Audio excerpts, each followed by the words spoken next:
Hey everybody, what is going on? Welcome back to another Q&A episode here at The Shed Organics.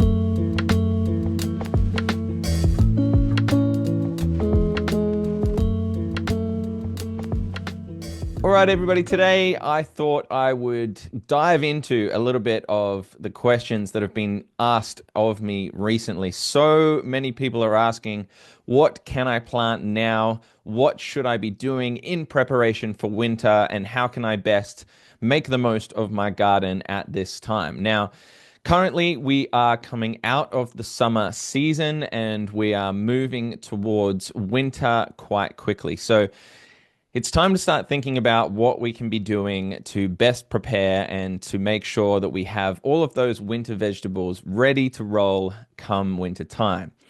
Now, first of all, I've organized a few of these questions into a bunch of different sections. So we'll just jump straight in and we'll go through and hopefully answer a few and give you guys some information to help you in the garden. First question, what are the best vegetables that I can plant right now here in Queensland? Now, I'm going to make this slightly more Queensland specific today, but you can adjust this based on your climate if you're in other parts of Australia or if you're in a different part of the world. Just try and compare the different times of year, and hopefully, this might make a lot of sense to you too. So, what can we plant? Well, firstly, let's talk about leafy greens. Okay, spinach, kale, silver beet, even carrots can go in right about now in this nice transition where it's still got a little bit of warmth and we're getting some decent hours of sunshine, but it's not going to get too cold too quickly. So these are some things that you can start planting. Play around with different areas in your garden, and you might find a really nice spot for those types of vegetables. It isn't too late to start planting things like capsicum because I'm trying to do that myself. If you saw my latest video on transplanting seedlings, I'm giving my last few summer crops a go. So I've still got some corn on the go.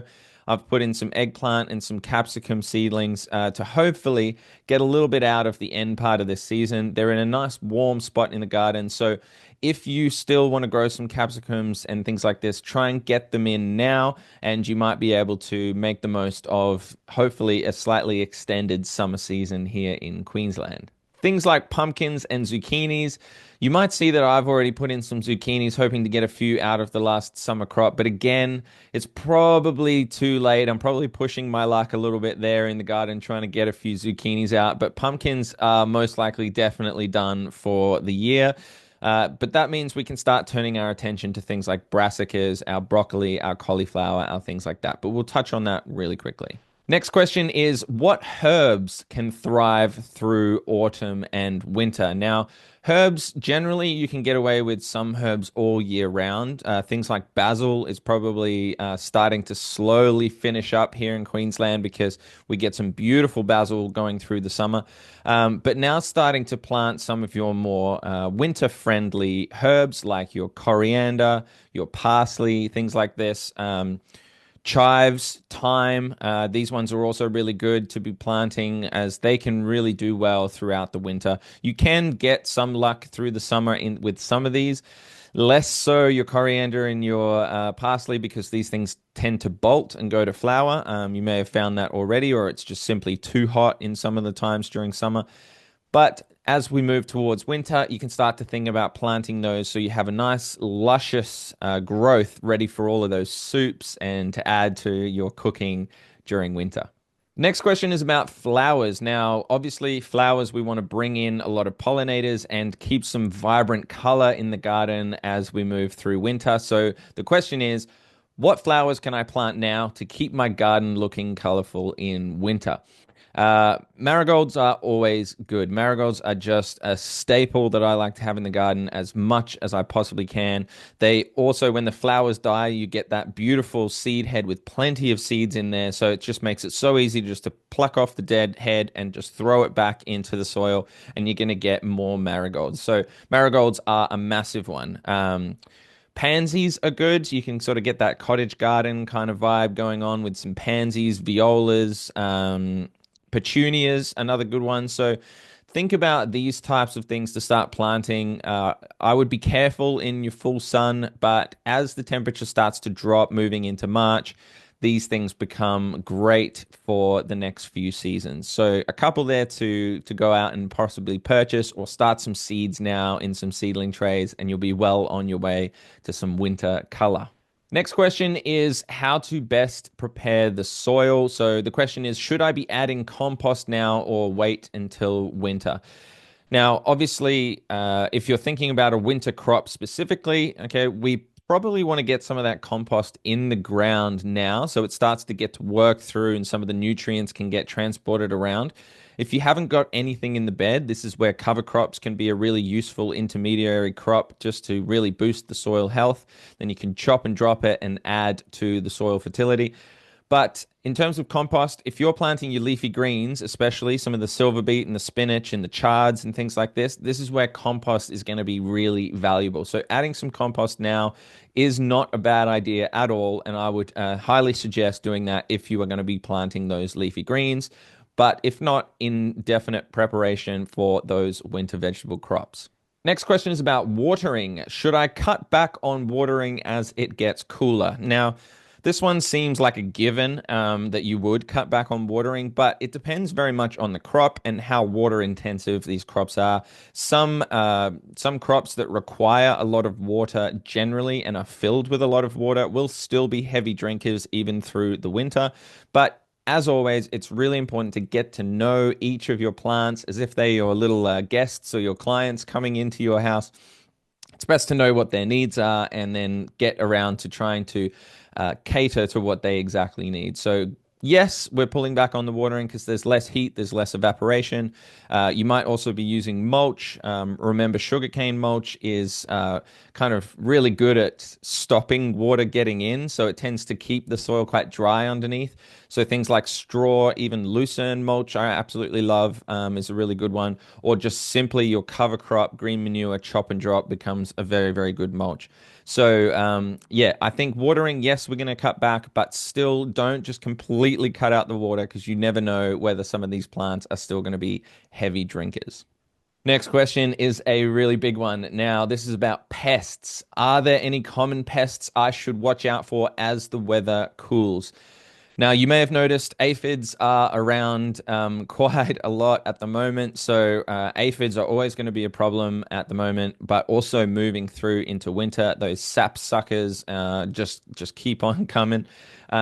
Obviously, caterpillars are another big one at this time of year. You might have been noticing a lot of caterpillars starting to appear on your plants, even your indoor plants. I've got a few on my elephant's ear plants at the moment. I'm having to go and pick off or use some neem oil and things like this, some BT spray. But yes, essentially, these are the things you're going to have to keep looking out for. And as we move into winter as well, remember the white cabbage moth or our favorite brassica friend comes along and starts absolutely annihilating all of our brassicas. So please keep a lookout. Remember, neem is a really good one. I know it's highly debated often in the gardening community, but neem oil for me is absolutely awesome. You can use it sparingly. Remember, insecticidal soap is also a really good one to help it stick to the leaves. You can use certain things like essential oils and things like this, but there's so many different things like eco oil and all of that we can use for pest prevention. And if you've got, say, an essential oil on your plant, remember, essential oils can burn in the sun, so make sure you're doing it late afternoon or evening so it's got time to sit on the plant and actually get rid of it a little bit before the burning sun comes in because it can really, really tend to make these plants burn. But the good thing about something like an essential oil is where essentially this goes for companion planting as well. When you've got different smells around your plants, it's confusing these bugs. So normally the bugs will come along and they'll find something that they really like and they will lay their eggs on there and they'll munch away and then they go, great, that was wonderful. So they'll remember that smell and say, when I was a caterpillar and I was munching, that smell was really wonderful and that meant good food. So they have this kind of genetic memory that comes through. So when they're going to lay their eggs in turn the next time around, they're looking, or I guess smelling, for that smell or those aromas. So if you're confusing them, you put a bit of clove oil or you put some sort of different interplanted herbs and things like this to confuse them.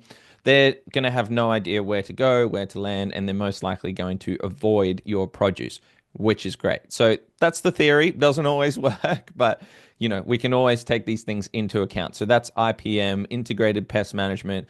There's so much more we can go into that, but we'll leave it there for now. All right, last two questions. Second last, can I still plant fruit trees at this time of year? And the answer is absolutely yes. So much of our citrus is starting to really kind of push out some new growth at the moment.